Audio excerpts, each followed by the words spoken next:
So I want to go through a situation where I was actually selling a roof to someone, and I'd love to say I wasn't selling, I was purely guiding them to but hey.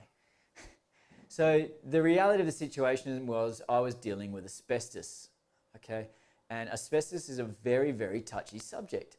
So when the customer started asking me questions, when you take away the asbestos, what practices do you use? Is it true that water coming off of an asbestos roof is carcinogenic water? A whole series of questions. I started to answer these questions and I started to say yes or no. But the obvious happened. Customer didn't believe me.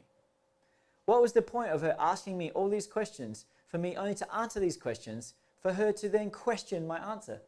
And that is the conundrum again in modern selling. Because a person asks you the question, they get the information from you, and then in their mind they're thinking, well, I'll check that on the internet or with other sources, and then I'll decide whether that's true or not. Something that's absolutely essential for a modern salesperson to understand is that instead of you giving information, instead of you giving answers direct like that, the best process is to guide that person to an authority that they can't argue with. In this case, I went to the asbestos work practices and the asbestos code for that state. By giving the information to the customer as a reference of where they need to look, actually develop more trust from the customer than me answering the questions.